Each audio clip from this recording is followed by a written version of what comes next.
Hello दोस्तों, तो हम लोग आप देखने जा रहे हैं आपका लक्ष्मीकांत की बुक है जिसमें चैप्टर नंबर 8 जो है आपका directive principle of the state policy को देखने जा रहे हैं। चलिए शुरुआत करते हैं हम लोग इसकी।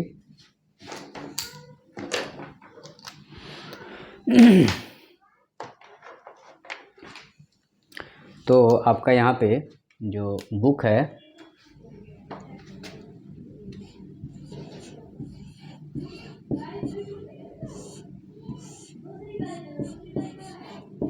पॉलिटी की है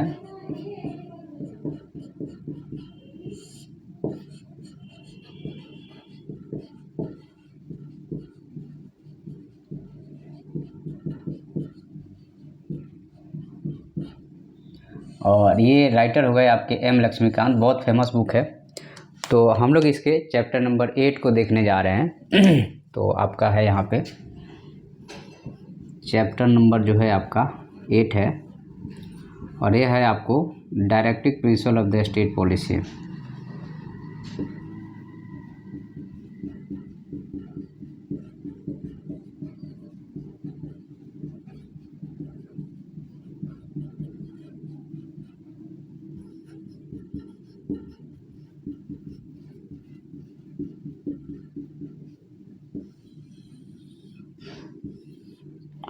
और यहाँ पे एक चीज़ को आपको ध्यान रखना पड़ेगा, वो ये चीज़ है आपका यहाँ पे कि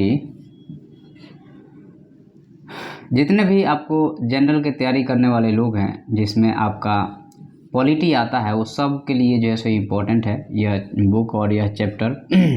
और अगर आपको हमारा यह लेक्चर सीरीज पसंद आता है तो सब्सक्राइब कर दीजिएगा। चलिए हम लोग इसकी शुरुआत करते हैं। ठीक है, directive principle of the state policy. देखिए, भारतीय संविधान में आपके दो चीज़ें हैं कि एक आपका है फंडामेंटल राइट है और दूसरा है आपको जो है सो directive principle of the state policy.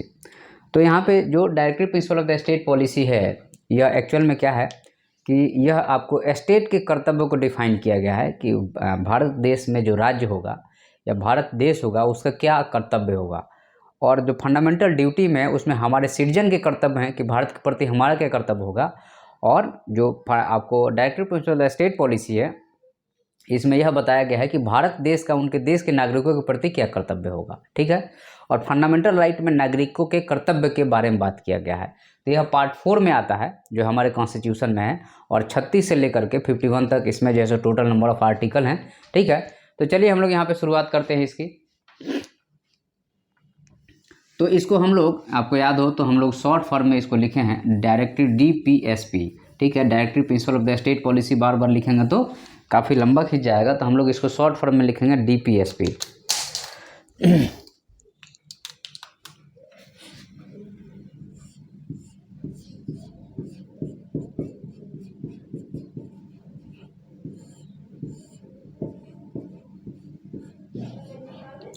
तो यहाँ पे अगर हम इंट्रोडक्शन की बात करें यहाँ पे तो आपको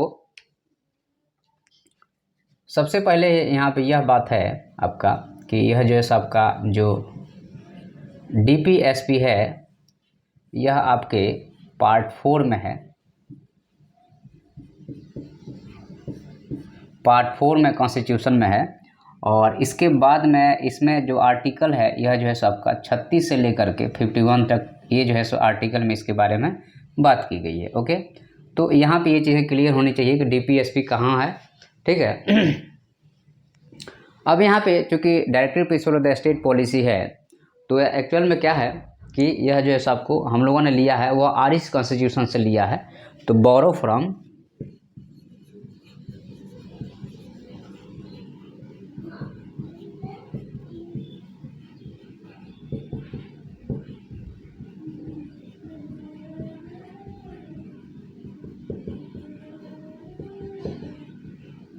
बोरोड फ्रॉम जो है सो आपको आयरिश कॉन्स्टिट्यूशन से इसको हम लोगों ने लिया है उधार में। ठीक है,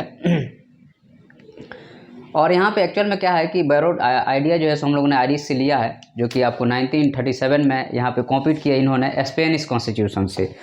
तो यहाँ पे आयरिश वालों ने इसको आयरिश वालों ने कहाँ से लिया है तो स्पेनिश से लिया है।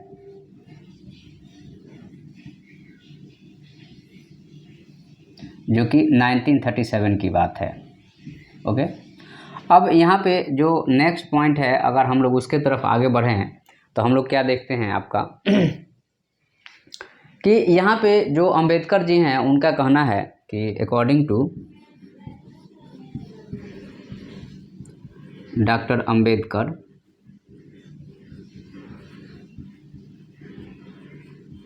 यह क्या है आपका नोवेल फीचर ऑफ कॉन्स्टिट्यूशन है।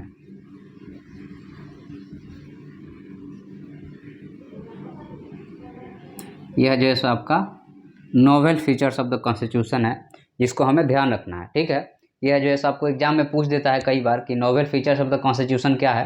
ठीक है, उसके बाद में अगर हम बात करते हैं तो आपका फिलॉसफी ऑफ कॉन्स्टिट्यूशन में अगर आप बात कीजिएगा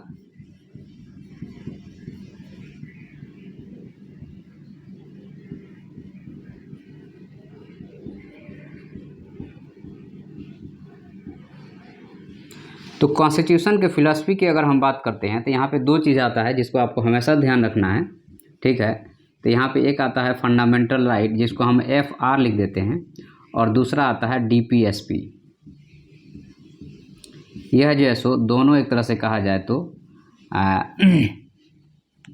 बेस है, आधार है भारतीय संविधान का। तो इस चीज़ को हमें ध्यान रखना है। ठीक है, क्योंकि एग्जाम में कई बार क्वेश्चन पूछ देता है कि what is the philosophy of the constitution of India, तो यहाँ पे इस चीज़ को आप मेंशन करेंगे तो ठीक रहेगा, नहीं तो ठीक नहीं रहेगा। ठीक है, और यहाँ पे जो है सो आपका फंडामेंटल राइट और DPSP दोनों को जो है सो आपको यहाँ पे एक ब्रिटिश या कहिए कि विदेशी जो है सो आपका पॉलिटिशियन है जिसका नाम है आपका ग्रेनविल ऑस्टिन।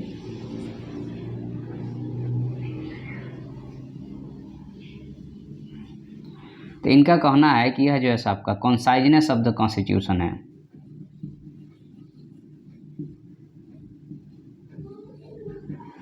तो ये पूछ देता है कई बार, तो इस चीज़ को थोड़ा सा आप लोग मेमोराइज करके रखिएगा कि ग्रेनविल जो है सो ऑस्टिन क्या कहे हैं, कॉन्साइजनेस ऑफ द कॉन्स्टिट्यूशन में क्या क्या आता है, तो फंडामेंटल राइट एंड DPSP आता है। तो ये कुछ बेसिक पार्ट है जिसके बारे में उन्होंने चर्चा किया। अब हम लोग थोड़ा सा यहाँ पे फीचर्स के बारे में देखते हैं कि what is the basic features of the directive principle of the state policy.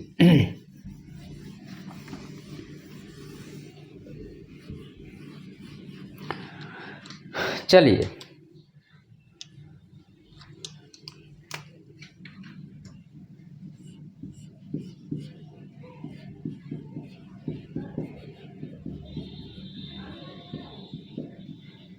Features of DPSP, directive principle of the state policy का फीचर्स क्या है, इसके बारे में यहाँ पे चर्चा की गई है। तो चलिए हम लोग देखते हैं कि what is the features of the DPSP। अगर हम इसके बारे में बात करते हैं आपको तो यहाँ पे हमें ध्यान रखना है आपको कि यह तो आपको पार्ट 4 में है और आपको 36 से 51 तक है, जिसमें आर्टिकल नंबर 36 है, यह स्टेट्स के बारे में बात करता है। इस चीज़ का हमें ध्यान रखना है कि यह पार्ट 4 में हो गया, 36 से 51 हो गया, और 36 में आपको स्टेट्स के बारे में बात किया गया है कि व्हाट इज़ द स्टेट्स। ठीक है, और आपको पता है कि पार्ट 3 में जो है आपका क्या है जस्टिसिएबल है, लेकिन यह जो है एक तरह से कहा जाए तो नॉन जस्टिसिएबल है। ठीक है, और स्टेट्स में आपको जो स्टेट है इसमें क्या क्या आता है, तो स्टेट में आपको आता है सेंटर आ जाएगा, उसके बाद में स्टेट आ जाएगा, उसके बाद में आपका लोकल बॉडी भी इसी में आएगा। तो इस चीज़ का आप लोग ध्यान रखिएगा क्योंकि यह जो है सो आपको इम्पोर्टेंट है, क्वेश्चन इससे बनते रहता है। तो पहली बात तो यहाँ पे ये हो गया। ठीक है, उसके बाद में नेक्स्ट आपका जो है सो आपको दूसरी बात यहाँ पे फीचर्स में कहा गया है, तो यह जो है सो आपको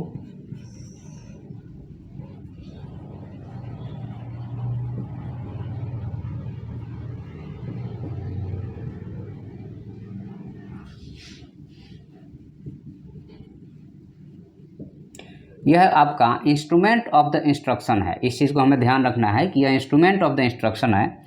यहाँ पे आपको एक्चुअल में क्या है कि अंबेडकर जी का कहना था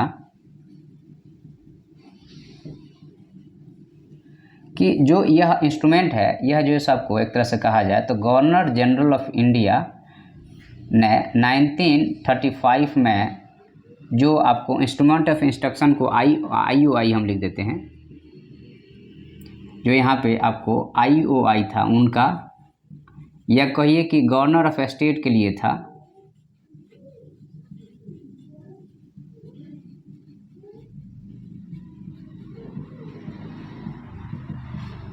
वैसे ही जो ये भी एक इंस्ट्रूमेंट्स ऑफ द इंस्ट्रक्शन है जो कि हमारे लोगों के लिए अच्छे भलाई की काम करता है, बस इसके बारे में बात किया गया। ठीक है, और यहाँ पे आपको एक्चुअल में कहा जाए तो आपको जो लेजिस्लेटिव है या एग्जीक्यूटिव है,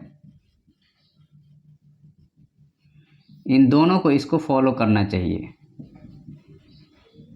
ठीक है, लेजिस्लेटिव है या आपको एग्जीक्यूटिव है, इस इंस्ट्रूमेंट ऑफ इंस्ट्रक्शन को जो है सो फॉलो अप करना चाहिए। ठीक है, अब यहाँ पे जो DPSP है ये कई बार क्वेश्चन आ चुका है और बार बार आते रहता है, तो यह कंटेन करता है आपको यह जो है सो कंटेन करता है आपका सोशल, इकोनॉमिक और पॉलिटिकल डेवलपमेंट।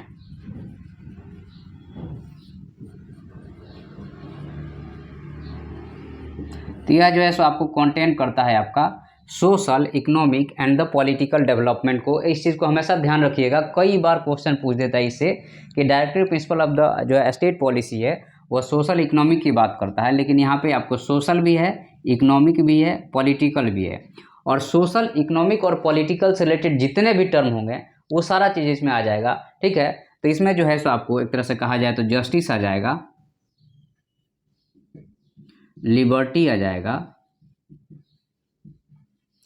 इक्वलिटी आ जाएगा,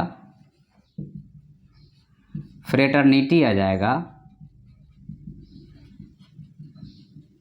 तो ये जो है सो आपके सारे के सारे टर्म इसमें आ जाएंगे, तो ये चीज़ को हमें ध्यान रखना पड़ेगा। ओके, उसके बाद में नेक्स्ट पॉइंट अगर हम बात करें इसमें आपका, तो नेक्स्ट पॉइंट जो होगा वह ये होगा आपका कि यह जो है सो आपको नॉन जस्टिसेबल इन नेचर है, मतलब आप कोर्ट में नहीं जा सकते हैं।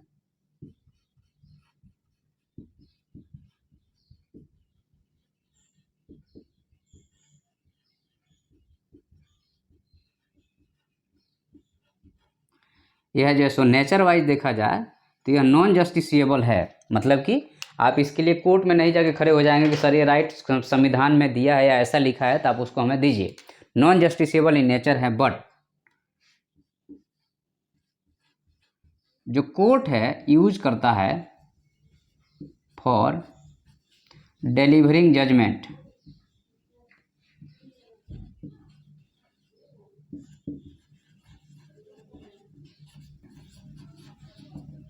तो कोर्ट जो है सो यहाँ पे जजमेंट को डिलीवर करने के लिए इसका यूज करता है, इस चीज़ का हमें ध्यान रखना है। ठीक है, तो यहाँ पे आपको अच्छा, दूसरा चीज़ यहाँ पे यह है कि स्टेट को जो है सो एक तरह से कहा जाए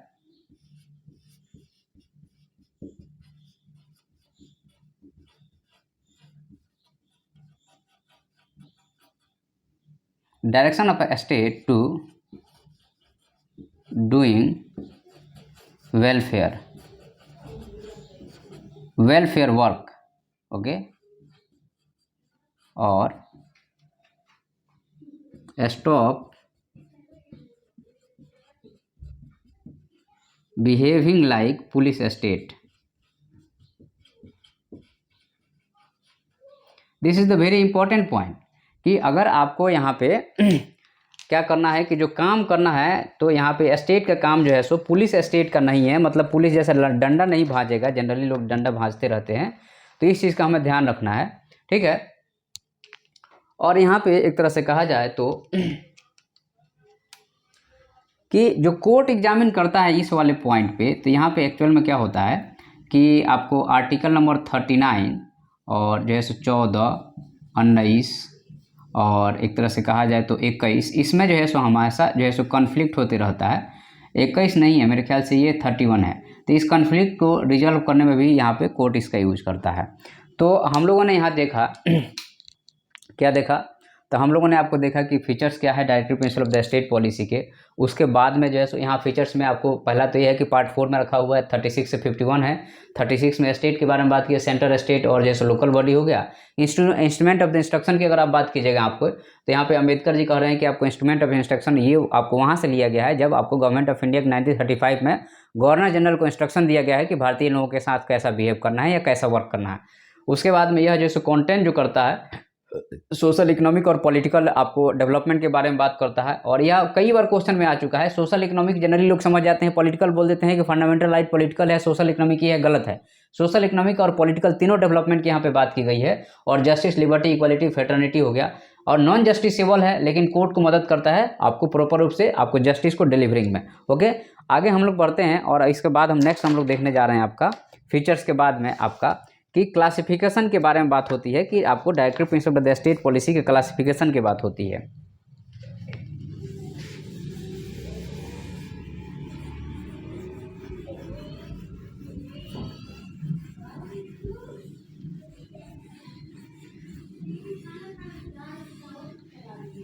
चलिए हम लोग अब यहाँ पे इसके क्लासिफिकेशन की बात करेंगे आपका।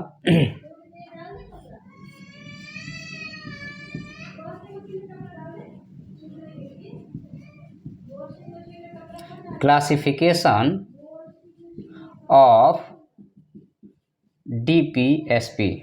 Okay, so there is the 3 types of the DPSP और 3 types of the classification in the DPSP। तो यहाँ पे आपका जो 3 टाइप के जो क्लासिफिकेशन है अगर हम लोग उसके बारे में बात करते हैं यहाँ पे, तो सोशलिस्ट, आपका गांधीयन और लिबरल इंटेलेक्चुअल हो गया। ये 3 टाइप्स के क्लासिफिकेशन हो गया।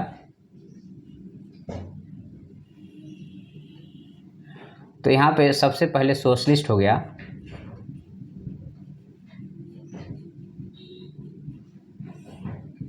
नेक्स्ट टाइप जो है सो आपको यहाँ पे गांधीयन हो गया।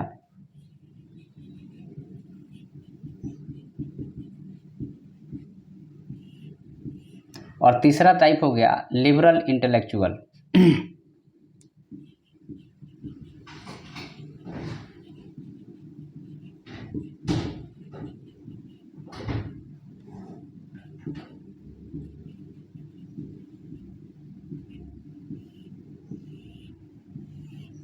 तो सोशलिस्ट वाले में सोशलिस्ट पॉइंट को, गांधीयन में गांधी जी का क्या थॉट था उसको रखेंगे। और लिबरल इंटेलेक्चुअल में जो है सो इंटेलेक्चुअली चीज़ों को कैसे थिंक किया जाता है उसके बारे में बात होगी। तो हम लोग सबसे पहले यहाँ पे देखेंगे आपको सोशलिस्ट आपका प्रिंसिपल को देखेंगे।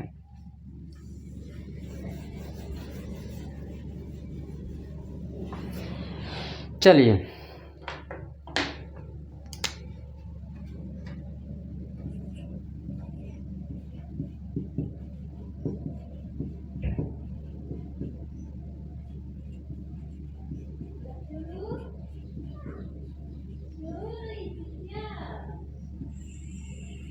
जो आपका सोशलिस्ट प्रिंसिपल है अगर हम इसके बारे में बात करते हैं यहाँ पे, तो सोशलिस्ट प्रिंसिपल में जो सोशलिस्ट थॉट है उसी को उजागर किया गया है या उसी के बारे में यहाँ पे फोकस किया गया है। तो चलिए हम लोग देखते हैं इसमें कि कौन कौन से सोशलिस्ट प्रिंसिपल है। ओके, तो ये जो है एक तरह से कहा जाए तो यह जो है प्रमोट करता है ideology of socialism.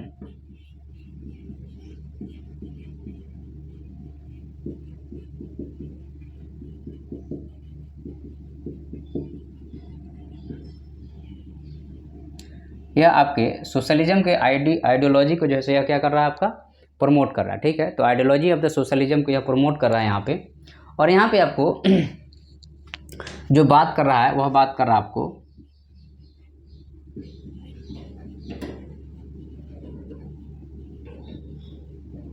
Democratic socialism की। तो यहाँ पे जो आपका डेमोक्रेसी है उसमें सोशलिज्म को किस तरह से इंक्लूड किया गया है या कैसे यूज किया जाएगा उसके बारे में यहाँ पे बात किया गया है। ठीक है, उसके बाद में जो दूसरी पॉइंट है यहाँ पे कि डेमोक्रेटिक सोशलिज्म में 2 पॉइंट है आपका। ठीक है, डेमोक्रेटिक सोशलिज्म में एक आपका हो गया यहाँ पे इकोनॉमिक हो गया और दूसरा हो गया आपको यहाँ पे सोशल। तो यहाँ पे डेमोक्रेटिक सोशलिज्म में 2 पॉइंट के बारे में बात किया गया है कि आपको इकोनॉमिक सोशलिज्म और साथ में जैसे आपको सोशल सोशलिज्म हो गया, ठीक है। या कहिए कि एक तरह से कहा जाए तो इकोनॉमिक जस्टिस और सोशल जस्टिस की बात हो गई है, ठीक है। तो यहाँ पे इन दोनों जस्टिस के बारे में बात किया गया है। और सोशलिज्म का बेसिक में अगर अंदर में जाइएगा, जो सोशलिज्म हो गया, यह एक तरह से कहा जाए तो जस्टिस की या इक्वालिटी की ही बात कर रहा है। Internal meaning is that justice की ही बात कर रही है और इन इक्वालिटी को ख़त्म करना ही हो गया। तो यहाँ पे आइडियोलॉजी में ये क्लियर होना चाहिए हमारा कि सोशलिज्म किस तरफ इंगित कर रहा है या उसका मीनिंग क्या है, क्योंकि आप एग्जाम में जब बैठेंगे लिखने के लिए तो आपके पास मैटर होना चाहिए लिखने के लिए, तो उसमें ये सारी चीज़ों को लिखिएगा। अब यहाँ पे जो आर्टिकल इंक्लूड किया गया है तो इसमें जो आर्टिकल है आपको article number 38, under article 38, okay, इस चीज़ को ध्यान रखिएगा। तो अंडर आर्टिकल जो आपका 38 है, इसमें क्या कहता है, अगर हम इसके बारे में थोड़ा बात करें आपसे, तो अंडर आर्टिकल 38 में जो बात की गई है वह आपको social, economic and the political and the minimise the inequality के बारे में बात किया गया है। तो यहाँ पे जस्टिस जो है सो आपका सोशल, इकोनॉमिक और political, social, economic and political जो है सो जस्टिस की बात किया गया है।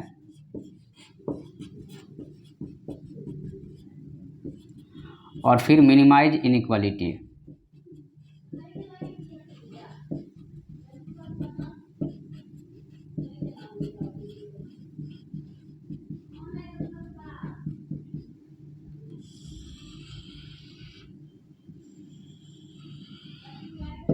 ठीक है। तो यहाँ पे इनइक्वालिटी को हमें कम करना है, सोशल, इकोनॉमिक और जो है सो आपका पॉलिटिकल जो है सो जस्टिस की तरफ ले जाना है, इनइक्वालिटी को हमें कम करना है। यह आर्टिकल नंबर 38 हो गया। उसके बाद में नेक्स्ट आपको आर्टिकल इसमें जो बात कर रहा है जो कि सोशलिज्म की तरफ जो ले जा रहा है, मतलब यहाँ पे देखिएगा जब भी सोशलिज्म मतलब जस्टिस की बात हो रही है। आर्टिकल नंबर 39 जो आपका यहाँ पे आर्टिकल नंबर 39 है, यह क्या कहता है, अगर हम लोग इसके बारे में बात करें कि what is saying the article 39, ठीक है। तो यहाँ पे आपको adequate means of the livelihood,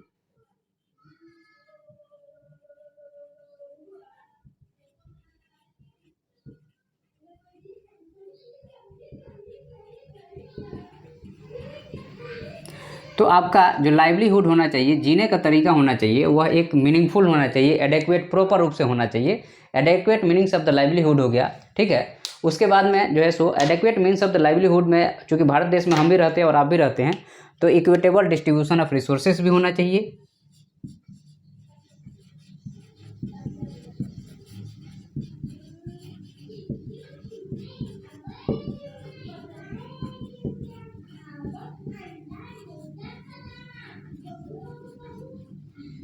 ठीक है।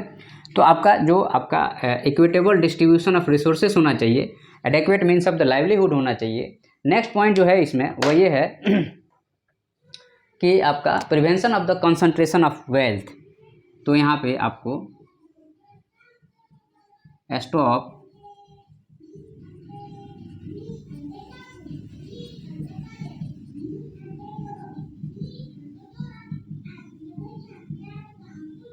तो यहाँ पे आपको कंसंट्रेशन ऑफ वेल्थ भी आपको एक लिमिटेड तक होना चाहिए। इसीलिए जो है सो भारतीय संविधान में या कहिए कि भारत देश में टैक्सिंग की व्यवस्था की गई है, ताकि जो है सो इकोनॉमिक डिस्ट्रीब्यूशन को प्रॉपर रूप से किया जा सके और लोग जो है सो पूरे जो है सो चीज़ों को अपने पास ना रख लें, ठीक है।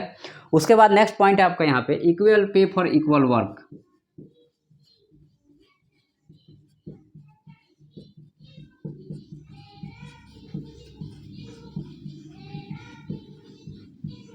मतलब वोमेन और मैन के बीच में भी यहाँ पे डिस्क्रिमिनेशन के बारे में बात नहीं की गई है, इसके बारे में बात किया गया है। नेक्स्ट पॉइंट है, क्योंकि ये इंपॉर्टेंट है, देखिए 38, 39 जो भी आर्टिकल हम डिस्कस कर रहे हैं बहुत ज़्यादा इंपॉर्टेंट है, एग्जाम में आपसे यहाँ पूछा जाएगा क्वेश्चन, ठीक है। उसके बाद में आपको जो है सो हेल्थ आपको स्ट्रेंथ करना की जरूरत है।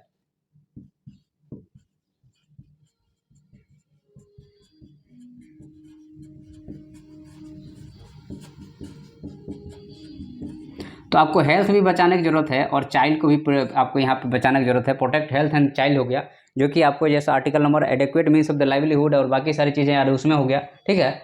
और यहाँ पे आपको नेक्स्ट जो है आपका यहाँ पे OPP को आप लोग अपॉर्चुनिटी पढ़ लीजिएगा, अपॉर्चुनिटी फॉर चाइल्डहुड डेवलपमेंट। तो ये देखिए आपका आर्टिकल नंबर 38, चूँकि ये डेमोक्रेटिक सोशलिज्म के बारे में बात हो रही है, तो आपको पहले यहाँ पे इनइक्वालिटी को कम कर दो, उसके बाद में आपके लाइवलीहुड हो गया, पैसा एक जगह या धन एक जगह इकट्ठा नहीं होना चाहिए, उसके रिसोर्स के इक्विटेबल डिस्ट्रीब्यूशन होना चाहिए, इक्वल पे के बारे में इक्वल वर्क हो गया, हेल्थ हो गया, बच्चे हो गए, उनके डेवलपमेंट के बारे में बात कर रहा। तो ये हो गया आपका टोटल जो है सो आर्टिकल नंबर 39। इसके बाद में यहाँ पे आर्टिकल नंबर है 39A। ओके, तो what is saying about the 39A? This is the 39A।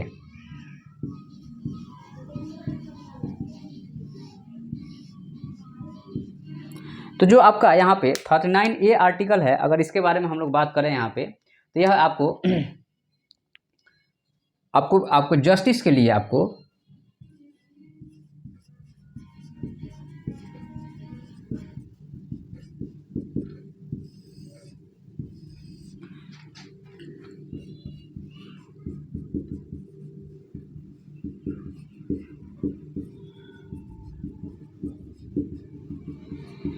तो जस्टिस के लिए जो है सो आपको फ्री लीगल एड होना चाहिए, पब्लिक को जो है सो जस्टिस मिले, उसके लिए जो गरीब आदमी है उनको लीगल एड दिया जाए, उसके बारे में बात कर रहा है।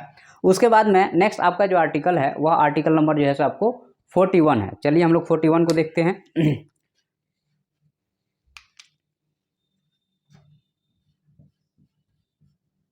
ये अंडर आर्टिकल इसको लेके चलिएगा। ये हम लोग सोशलिज्म के प्रिंसिपल में देख रहे हैं, आप लोग इधर उधर नहीं देखिएगा। तो आर्टिकल नंबर जो 41 है वह क्या कहता है, अगर हम लोग इसके बारे में बात करते हैं आपका, तो राइट टू वर्क हो गया, राइट टू एजुकेशन हो गया, पब्लिक असिस्टेंस हो गया, अनएम्प्लॉयमेंट होगा, ओल्ड एज हो गया, सिकनेस हो गया। तो यहाँ पे आपको राइट टू वर्क हो गया, ठीक है, पब्लिक असिस्टेंस हो गया,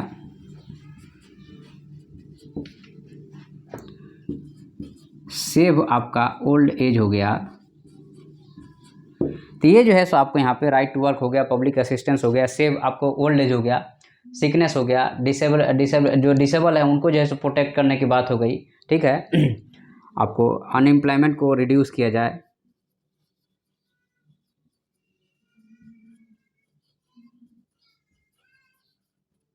तो ये सारे बात यहाँ पे की गई है, ठीक है। अब हम लोग आगे बढ़ते हैं, क्योंकि इसको मिटाना पड़ेगा हमको।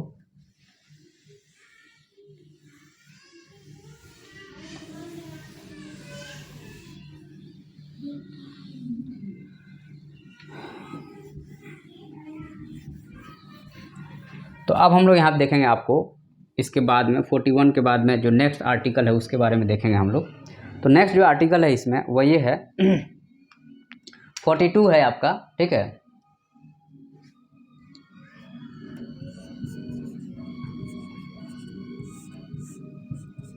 तो यह आपको मैटरनिटी रिलीफ के बारे में बात करता है, और just human condition of the work हो गया।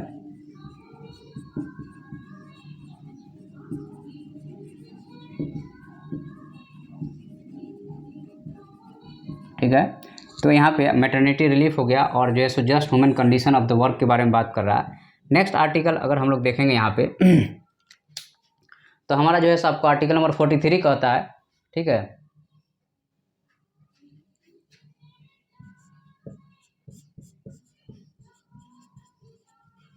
Decent standard of living.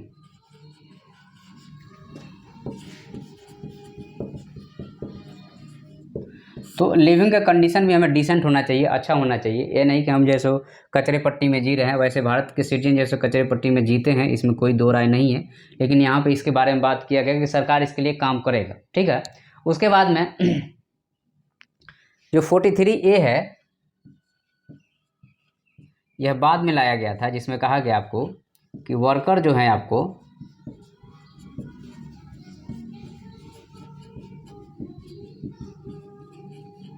Participate industries में करेंगे।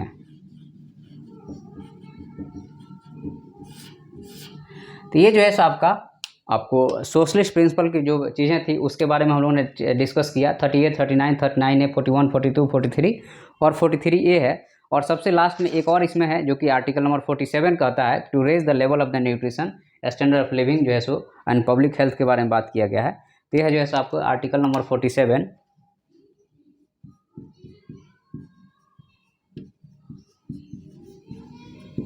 रेज लेवल ऑफ न्यूट्रिशन, ठीक है। तो ये जो है सो आपका कौन सा प्रिंसिपल हो गया, तो यह सोशलिस्ट प्रिंसिपल हो गया। उसके बाद में हम लोग जो है सो यहाँ पे गांधीयन के बारे में बात करेंगे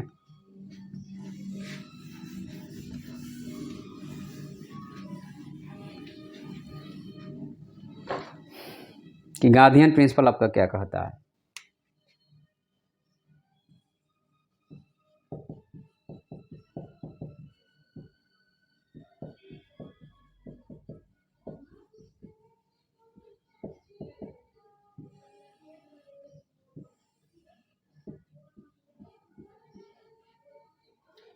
what is saying about the Gandhian principle. तो गांधीयन प्रिंसिपल जो है एक तरह या जो है आपको बेस्ट है गांधीयन आइडियोलॉजी पे, बेस्ड ऑन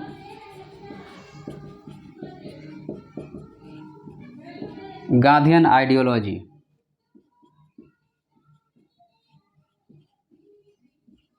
और गांधीयन आइडियोलॉजी एक दिन में डेवलप नहीं हुआ है, आपको यह काफ़ी लंबा टाइम तो ड्यूरिंग फ्रीडम स्ट्रगल हो गया।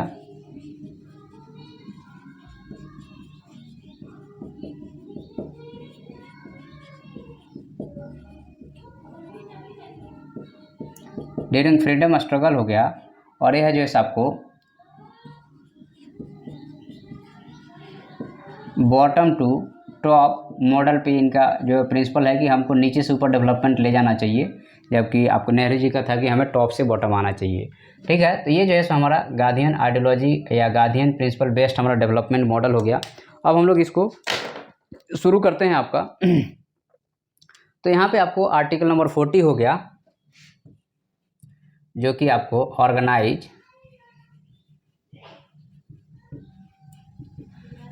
विलेज पंचायत के बारे में बात कर रहा है, जो कि आपको बहुत बाद में 1992 में इस चीज़ को फॉलो किया गया और फिर जो है इस चीज़ को ऐड किया गया। तो हमें जो है सो ऑर्गेनाइज जो विलेज पंचायत है या लोकल बॉडी है उसके बारे में बात करता है। उसके बाद में यहाँ पे आर्टिकल नंबर 43 के बारे में बात किया गया है जो आपका टू प्रमोट कॉटेज इंडस्ट्रीज के बारे में बात कर रहा है।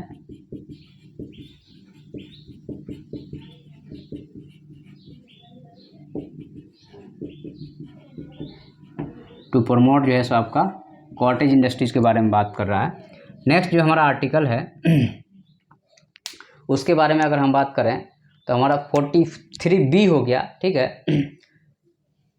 तो यहाँ पे ऑटोनोमस बॉडी या सोसाइटी कोऑपरेटिव सोसाइटी के बारे में बात किया गया है।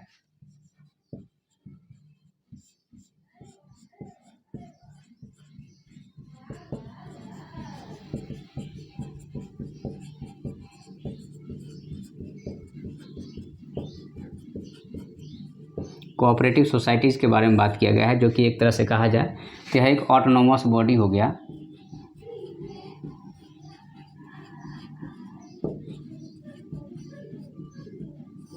This is the autonomous body हो गया, ओके।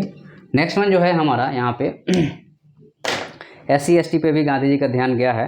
इन्होंने जो है आपको यहाँ पे 46 में जो बात कर रहे हैं आपको एजुकेशन और इकोनॉमिक इंटरेस्ट के बारे में बात कर रहे हैं आपको। तो हमारा जो है सो 46 में एजुकेशन एंड इकोनॉमिक डेवलपमेंट किसको SC और ST कम्युनिटीज़ के बारे में बात किया गया है कि इनका भी आपको प्रॉपर रूप से हमारे देश में डेवलपमेंट होना चाहिए। 47 जो है सो आपको चूँकि इसके खिलाफ में गांधी जी खुद ही थे तो दारूबाजी के खिलाफ बात कर रहे हैं यहाँ पे। तो 47 में जो है सो आपको इंटॉक्सिकेंट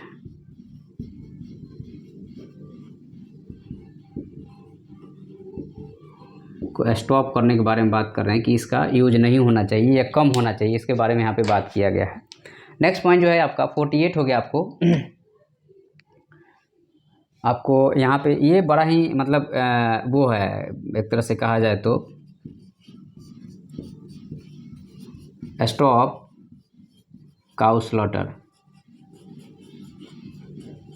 एनिमल जो स्लॉटरिंग किए जाते हैं या काटे जाते हैं उसके बारे में बात किया गया है कि इसको नहीं करना है।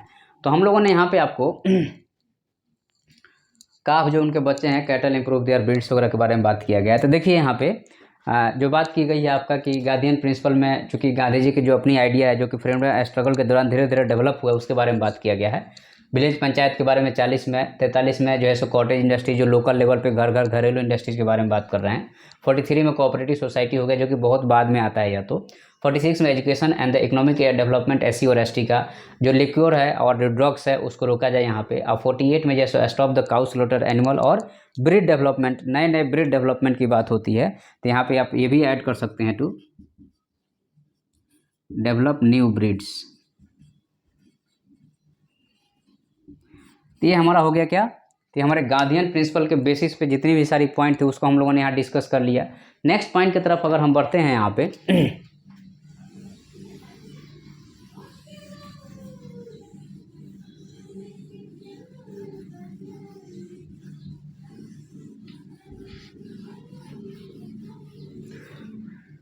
अब यहाँ पे इन लिबरल इंटेलेक्चुअल के बारे में बात करेंगे।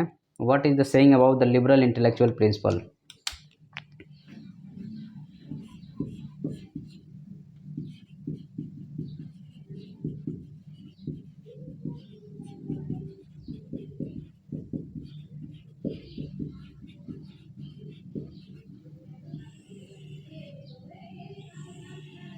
तो जो लिबरल इंटेलेक्चुअल है यह एक तरह से कहा जाए तो यह एक तरह से को रिलेशन है, एक तरह से कहा जाए तो दिस इज द को relation.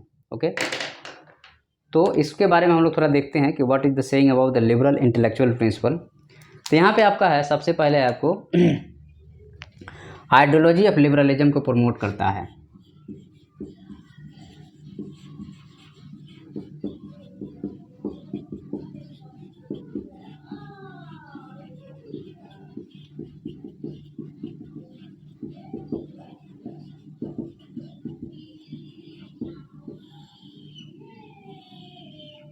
It's promote the ideology of liberalism. Okay, तो यहाँ पे आपको 44 आर्टिकल जो है एक तरह से कहा जाए तो यूनिफॉर्म सिविल कोड के बारे में बात करता है। Article number 44 that is the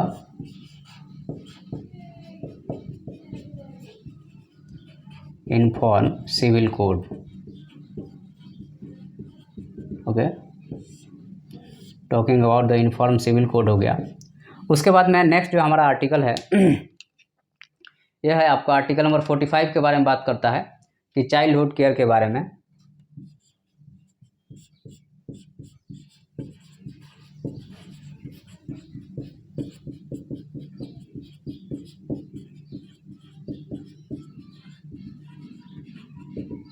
तो अर्ली चाइल्डहुड केयर होना चाहिए, जो कि 6 से 14 में एजुकेशन वगैरह के बारे में बात किया गया है। ठीक है, तो जो आपको 6 से 14 नहीं, आपको जो है सो 0 से लेकर 6 ईयर्स तक यहाँ पे बात किया जाएगा। और फिर जो है सो दूसरा वाले में था एक 6 से लेकर के 14 में, जिसमें यहाँ पे एजुकेशन वगैरह के बारे में बात किया गया कि फ्री एजुकेशन यहाँ बच्चों को दिया जाए। ठीक है, ताकि उनका प्रॉपर रूप से विकास हो पाए। तो हमारा हो गया 45 हो गया। नेक्स्ट आर्टिकल हमारा जो है इसमें वह है आपका 48 हो गया। एग्रीकल्चर और एनिमल हस्बेंड्री के बारे में बात कर रहा है।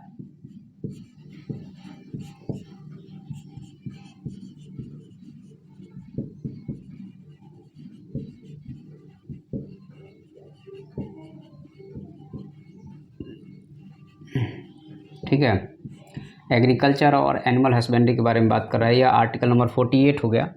तो आपको 44, 45, 48 हो गया। 48A में जो यहाँ पे बात किया गया है इन्वायरमेंट प्रोटेक्ट करने के लिए, ये भी याद रखिए। DPSP में बात किया गया है और फंडामेंटल ड्यूटी में भी।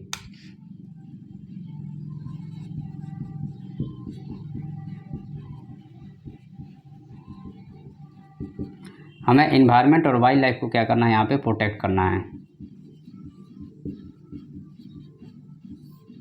होंगे तो ये हमारा हो गया आपको 48A हो गया। नेक्स्ट आर्टिकल की तरफ अगर हम बढ़ते हैं यहाँ पे तो हमें क्या मिल रहा है आपको 49 मिल रहा है, ठीक है।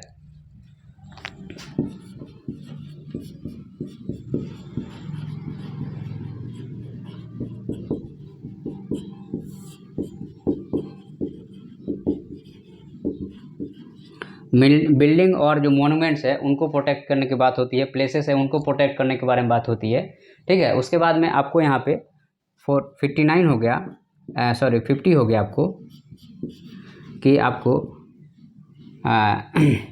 सेपरेट लेजिस्लेटिव एग्जीक्यूटिव इन दोनों को, और यहाँ पे आपको 51 आपको दिख रहा है कि नहीं दिख रहा है, नहीं दिख रहा है, चलो मैं यहाँ कर दे रहा हूँ। 51 जो है सो आपको वर्ल्ड पीस के बारे में बात कर रहा है, ठीक है। ये जो है सो हमारा 44, 45, 48, तो यहाँ एक्चुअल में 36 से लेकर 51 के बीच में टोटल आर्टिकल हैं, लेकिन हम लोगों ने 3 कैटेगरी में बांटा है। कई बार एग्जाम में ये भी पूछ देता है कि कौन सा लिबरल इंटेलेक्चुअल है, कौन सा सोशलिस्ट है, कौन सा गांधीयन है, तो भी थोड़ा सा आपको इसको याद करना पड़ेगा, मेमोराइज करना पड़ेगा।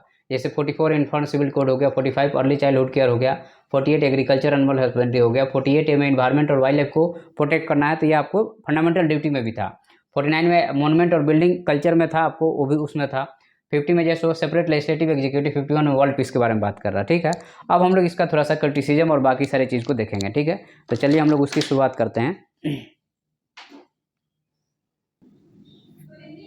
अब हम लोग यहाँ बात करेंगे कि आपको न्यू डायरेक्टिव प्रिंसिपल का कब ऐड किया गया है। तो यहाँ पे आपको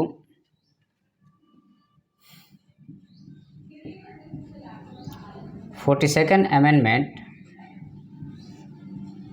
1976 को 4 न्यू DPSP को ऐड किया गया संविधान में, ठीक है। तो यहाँ पे ये जो आपका 4 जो DPSP को ऐड किया गया हमारे भारतीय संविधान में, वो कौन कौन से हैं, अगर हम उसके बारे में यहाँ पे बात करते हैं तो सबसे पहला है आपको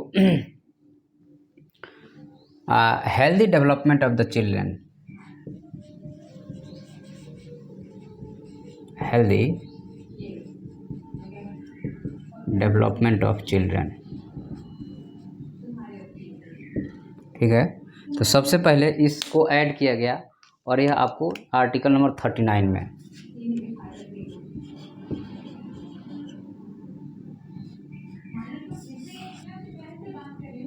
जो इसमें नेक्स्ट आपको आर्टिकल है वह है आपको 39A में इक्वल जस्टिस और फ्री लीगल एड।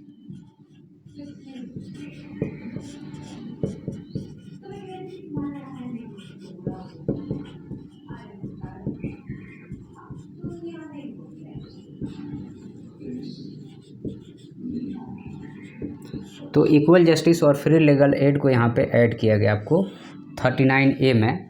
नेक्स्ट जो इसमें है आपका वह है आपको 43A में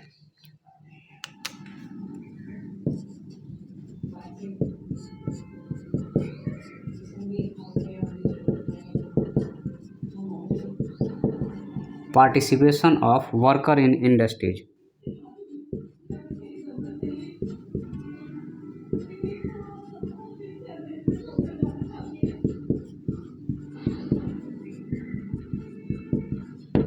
कि वर्कर को इंडस्ट्रीज में पार्टिसिपेट कराया जाए, यह जो है सो आपको ऐड किया गया 43A में, ठीक है।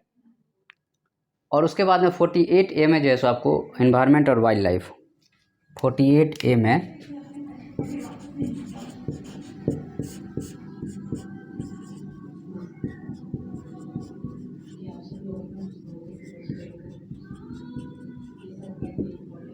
तो इन्वायरमेंट एंड वाइल्ड लाइफ को जो है सो ऐड किया गया आपको 48A में। तो ये जो है so new directive principle of the state policy हो गए, ठीक है। उसके बाद में फिर जो है सो आपको 86 अमेंडमेंट में भी यहाँ पे ऐड किया गया है,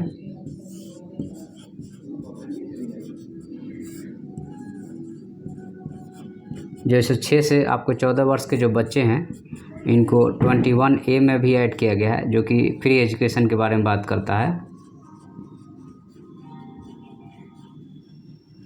ओके। ये हो गया हमारा new directive principle of the state policy, जो कि हमारे संविधान में ऐड किया गया है। अब हम थोड़ा आगे बढ़ते हैं और इनके पीछे का रीजन देखते हैं कि why add the directive principle of the state policy in the constitution.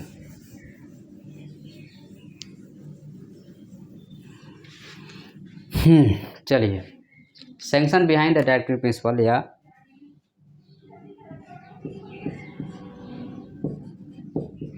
Why add DPSP in constitution of India. भारतीय संविधान में DPSP को ऐड करने के पीछे का रीज़न क्या था, अब हम लोग थोड़ा इसके बारे में बात करेंगे। तो यहाँ पे सबसे पहला पॉइंट है कि आपको sir BN Rao,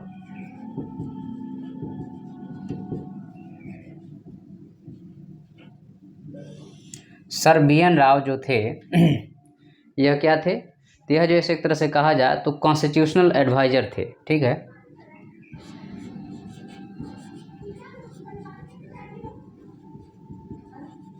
adviser of constitutional assembly कह लीजिए। और इनका कहना था कि जो है सो आपका जो राइट है वह दो टाइप का होगा, एक आपका जस्टिसिएबल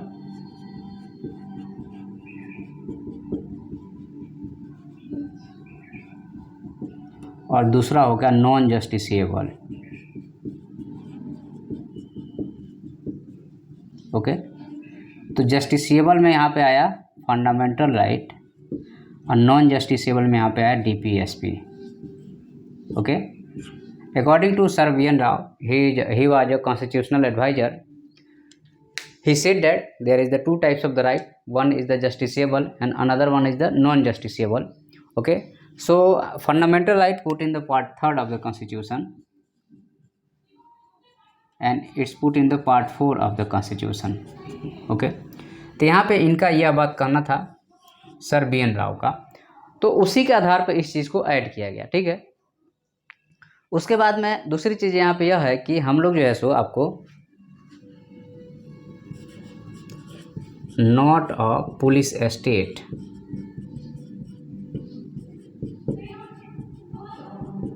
बट वेलफेयर स्टेट, हमें पुलिस स्टेट नहीं बनाना है, हमें वेलफेयर स्टेट बनाना है, इसके बारे में बात की गई है। जो इसमें आपका तीसरा पॉइंट है कि हमें पुलिस स्टेट नहीं बना करके वेलफेयर स्टेट बनाना है, ये हो गया। तो अब यहाँ पे आपको ये सारा चीज़ के बाद में यहाँ पे उसी टाइम में इसको अप्लाई क्यों नहीं किया गया,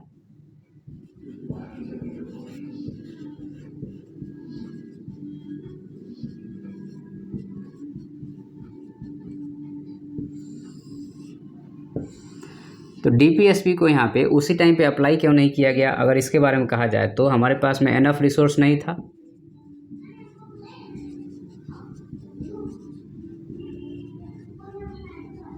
पहला चीज़, ठीक है। उसके बाद में डाइवर्सिटी भी भारत देश में बहुत है, जिसके कारण जैसे यूनिफॉर्म सिविल कोड आज तक नहीं अप्लाई हुआ। तो ये कुछ आपके मुख्य कारण हैं जिसके कारण जो है सो हम लोगों ने इसको प्रॉपर रूप से अप्लाई नहीं किया। और उसके बाद में new born nation different types of problem already face कर रहा था।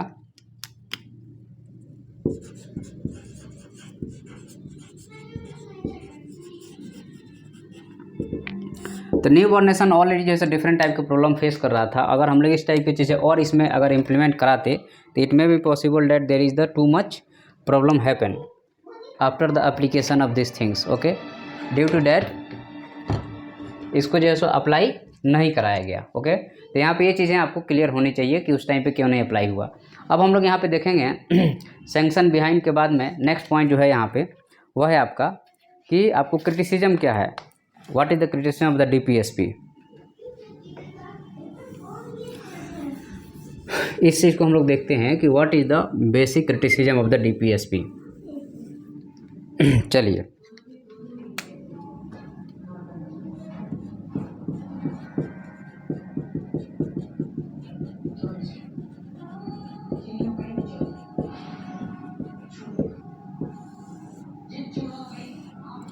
डीपीएसपी के क्रिटिसिज्म क्या है, अगर हम इसके बारे में बात करते हैं आपको, तो सबसे पहला तो यह है कि यह जैसे लीगल इन्फोर्समेंट नहीं है, नो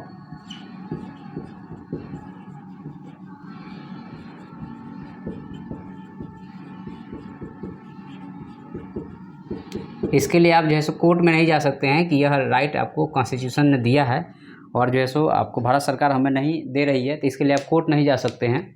उसके बाद में बैड मैनर में, इलॉजिकल वे में अरेंज किया गया है।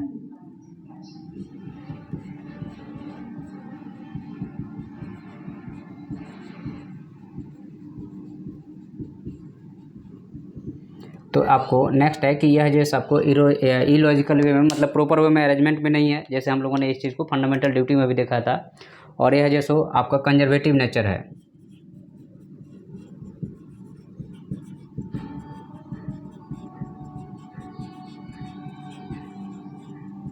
किस बेस पे? ओल्ड ब्रिटिश रूल पे।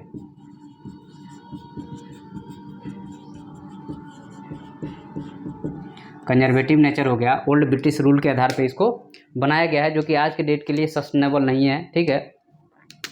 और उसके बाद में आपको कॉन्फ्लिक्ट का यहाँ पे चांस ज़्यादा रहता है।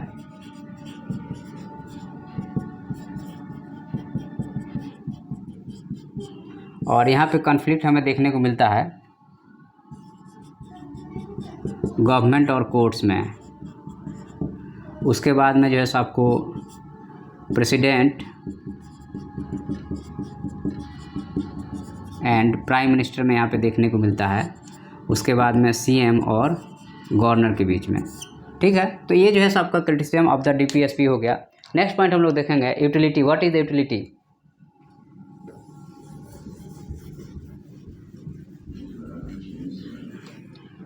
What is the utility?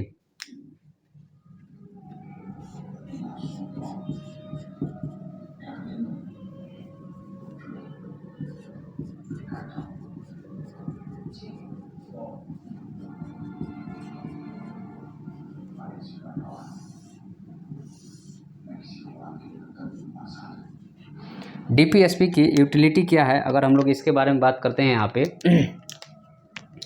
तो यहाँ पे मेन इसका काम क्या है कि जैसो एक आपको moral obligation of the state,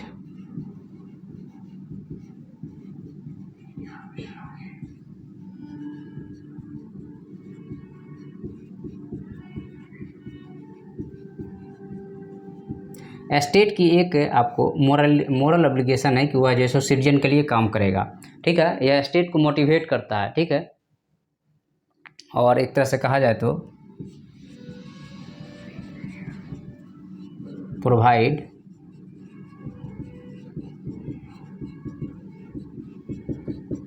guideline to state. यह जो है सो स्टेट को एक गाइडलाइन देता है कि तुम्हें इस डायरेक्शन में काम करना है, ठीक है। और एक तरह से एक आपको बैक लाइट भी देता है।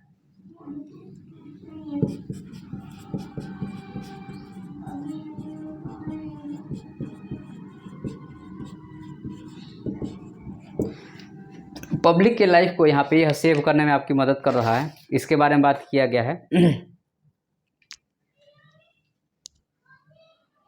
और यहाँ पे आपको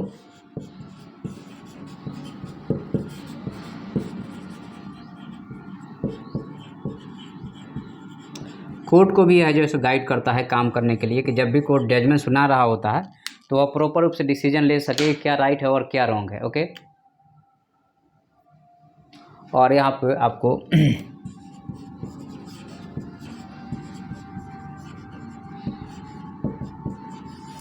स्टेट के स्टेबिलिटी में भी यह आपको मदद करता है, ठीक है। क्योंकि आपको जब सिटीजन सही रहेंगे तो भी स्टेट भी सही रहेगा, जब सिटीजन सही नहीं रहेंगे तो स्टेट सही नहीं रहेगा। और यहाँ पे supplementary of the fundamental right है।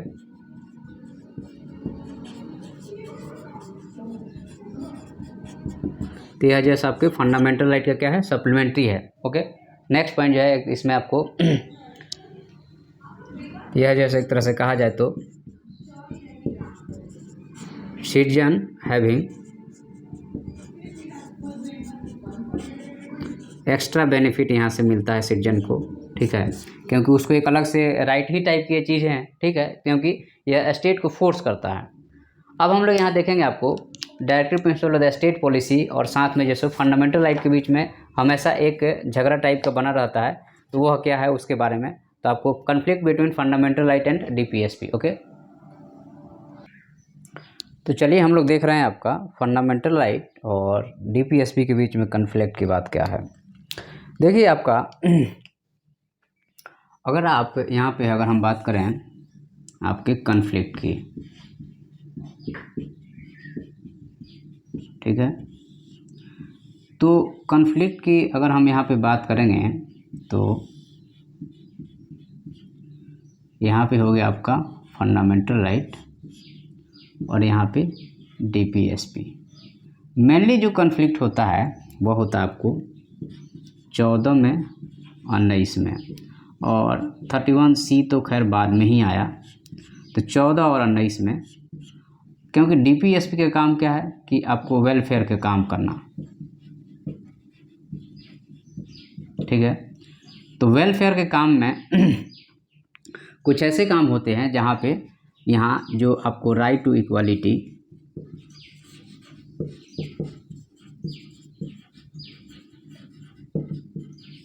राइट टू प्रॉपर्टी,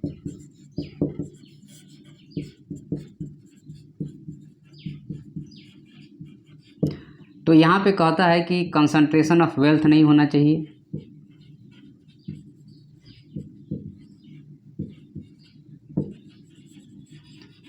और यहाँ पे कहता है कि राइट टू प्रॉपर्टी भी होना चाहिए। तो दोनों एक दूसरे को कॉन्ट्राडिक्ट कर रहा है। इसी केस को ऐसे ही चीज़ें जो है सो आपको सुप्रीम कोर्ट में गई हैं और सुप्रीम कोर्ट ने इसको सही किया है, यही कन्फ्लिक्ट का पॉइंट है। तो चलिए हम लोग अब यहाँ पे देखते हैं। तो सबसे पहला केस आता है यहाँ पे चंपकम दोरार्जन केस जो है सो आपको 1951। तो पहला केस है आपका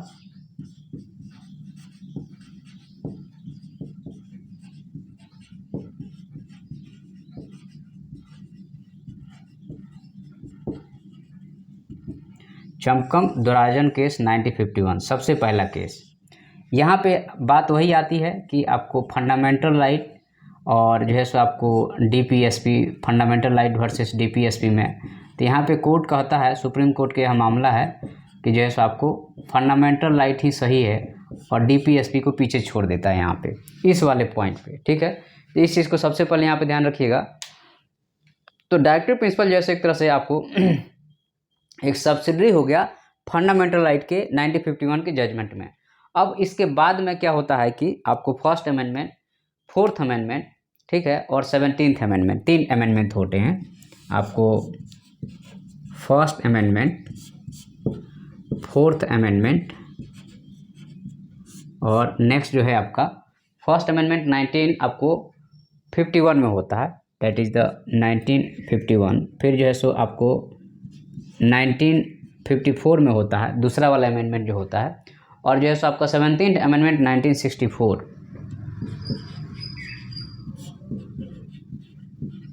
तो ये जो है सो जो अमेंडमेंट होते हैं, इसी के अमेंडमेंट को लेकर के लोग फिर से कोर्ट पहुंचेंगे और फिर जो है सो सुप्रीम कोर्ट में यहाँ पे वर्डिक्ट देना पड़ेगा। तो नेक्स्ट जो आपका यहाँ पे पॉइंट आता है यह पॉइंट आता है आपका कौन सा, तो यह पॉइंट आता है 1967 में जो है सो आपको Golaknath case 1967।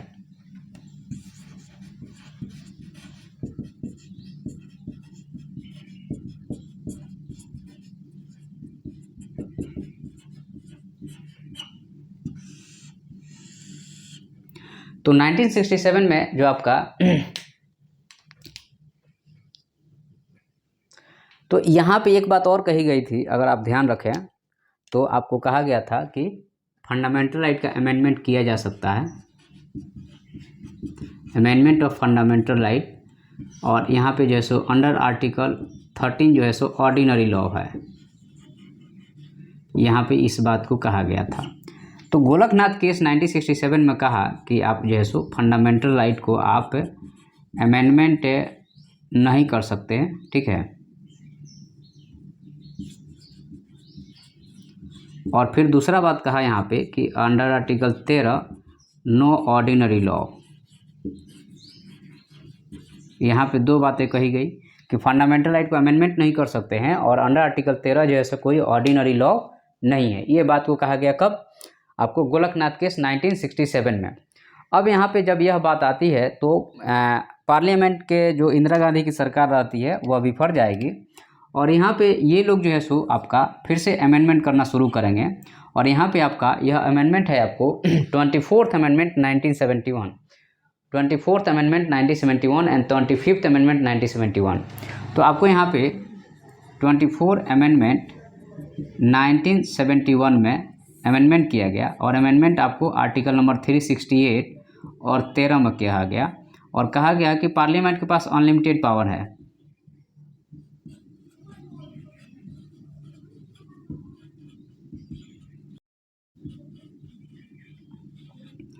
Parliament have unlimited power to amend constitution. Okay, तो यहाँ पे इसके बारे में बात किया गया। ठीक है, ये जो है सो इस जजमेंट के बाद में ये बातें आपको जो है सो पार्लियामेंट की तरफ से कही गई और यहाँ पे 25th अमेंडमेंट में क्या किया गया,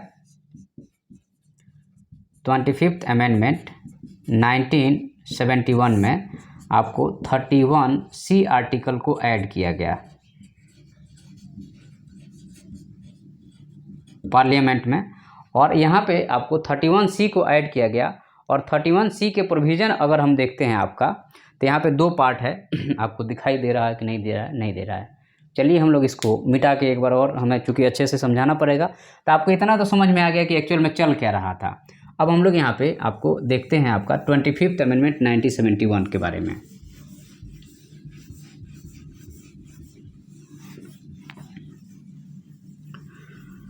चलिए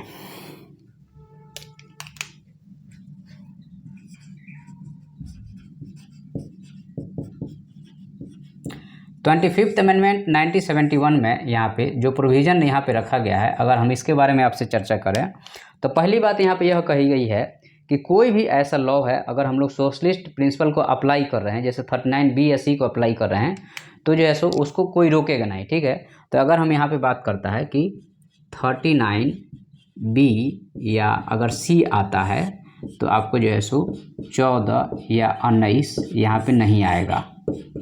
समझना बात को, 39B या C आता है तो 14 और 19 इसको रोकेगा नहीं। ठीक है, और यहाँ पे आपको दूसरी बात यहाँ पे यह कहा गया कि आपका यहाँ पे दूसरी बात कहा गया कि एनी लॉ अप्लाई, अगर इसमें आपको कोई लॉ अगर हम अप्लाई करते हैं तो no body go to court. तो अगर हम ऐसा कर रहे हैं कि 39B और C को अगर हम अप्लाई कर रहे हैं तो आपका 14 और 19 को ले करके कोई आदमी जो है सो कोर्ट नहीं जा सकता है। तो यहाँ पे चूँकि अगर आपका 39B या C आता है तो 14 और 19 उसको अपोज नहीं करेगा। तो इस चीज़ को ले करके आपको यहाँ पे फिर क्या होता है आपको कि केशवानंद भारती केस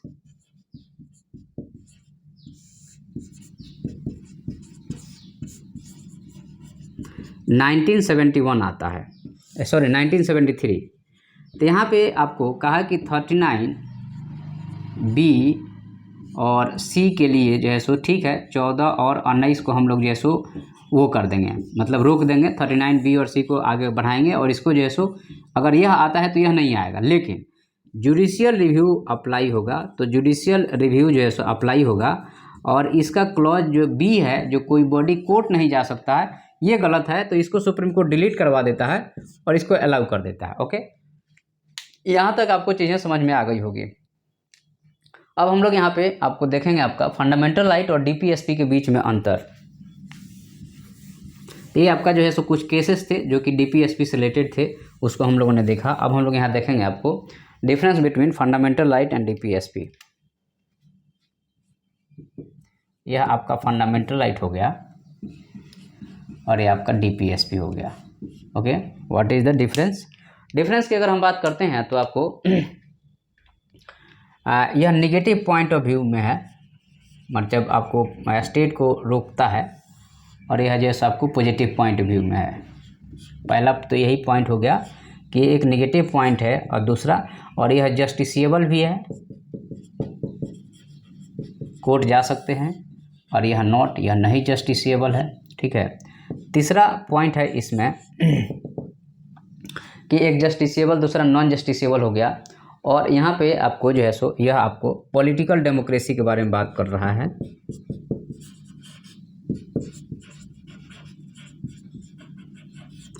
और यहाँ पे आपका यह पॉलिटिकल तो बात कर ही रहा है, उसके अलावा सोशल भी कर रहा है और इकोनॉमिक डेमोक्रेसी की बात कर रहा है यह, ठीक है। तो इस चीज़ को हमें ध्यान रखना पड़ेगा, पॉलिटिकल, सोशल और इकोनॉमिक डेमोक्रेसी की बात कर रहा है यह।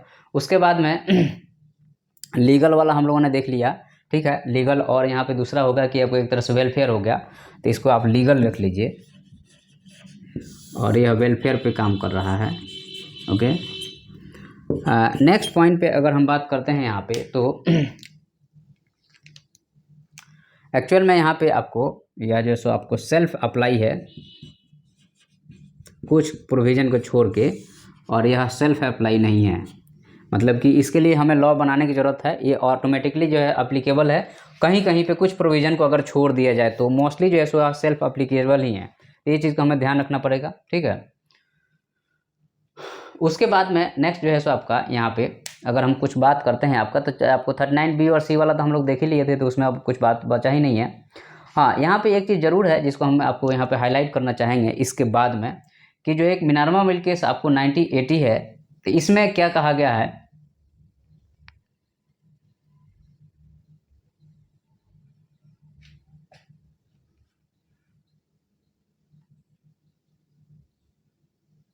तो यहाँ पे एक आपको याद रखना है, मिनर्वा मिल केस 1980।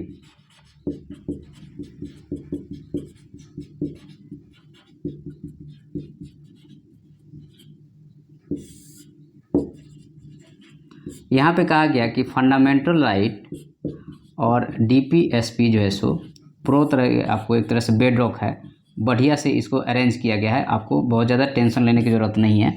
ऐसा जो है सो कोर्ट का अपना एक वर्डिक्ट था जिसके बारे में हमने चर्चा किया।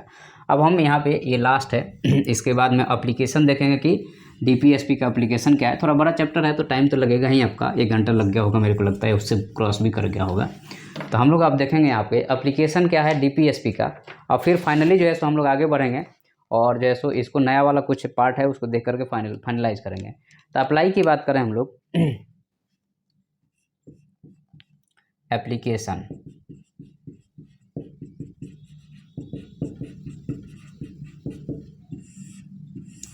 तो एप्लीकेशन में अगर हम यहाँ देखते हैं आपका, तो पहले जो है सो आपको यहाँ पे प्लानिंग कमीशन आज के डेट में जो है सो नीति आयोग भी यहाँ पे वेलफेयर स्टेट के बारे में बात कर रहा है, या ठीक है, कोऑपरेटिव फेडरलिज्म के बारे में बात कर रहा है।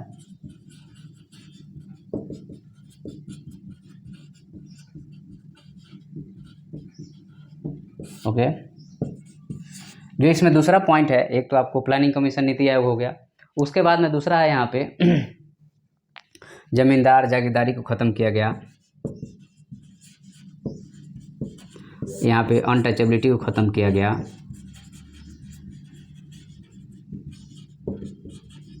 उसके बाद में ज़मींदारी को ख़त्म किया गया, ठीक है। उसके बाद में टेनेंट्स को राइट दिया गया,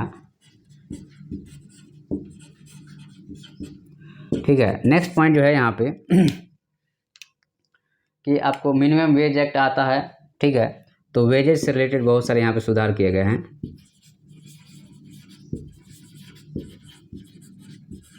ठीक है। उसके बाद में यहाँ पे मैटरनिटी से रिलेटेड सुधार किया गया है। तो ये जो है सो आपको पॉइंट को थोड़ा सा मेमोराइज करना पड़ेगा कि मैटरनिटी बेनिफिट एक्ट 1961 को अभी फिर से चेंज किया गया, वो हो गया। उसके बाद में जैसा आपको यहाँ पे लीगल सर्विस नालसा 1987 हो गया, खादी विलेज इंडस्ट्रीज हो गया, कम्युनिटी डेवलपमेंट प्रोग्राम हो गया, वाइल्ड लाइफ प्रोटेक्शन एक्ट 1972 हो गया। तो इस तरह से जो चीज़ें हैं आप मेंस में इसको मेंशन करेंगे तो आपको अच्छा मार्क्स यहाँ पे मिल सकता है। और उसके बाद में आउटसाइड की बात करते हैं तो SC/ST एक्ट हो गया जो कि DPSP से रिलेटेड हो गया, और यहाँ पे मदर टंग को अप्लाई करना हो गया, हिंदी लैंग्वेज को अप्लाई करना हो गया, ये हो गया, ठीक है। तो हम लोगों ने यहाँ पे आपको देख लिया DPSP से रिलेटेड क्या क्या चीज़ें थी, उसमें क्या क्या था, कंप्लीट देखा हम लोगों ने। और अगर आपको अच्छा लगता है तो लाइक, सब्सक्राइब, शेयर और कमेंट कीजिएगा। धन्यवाद।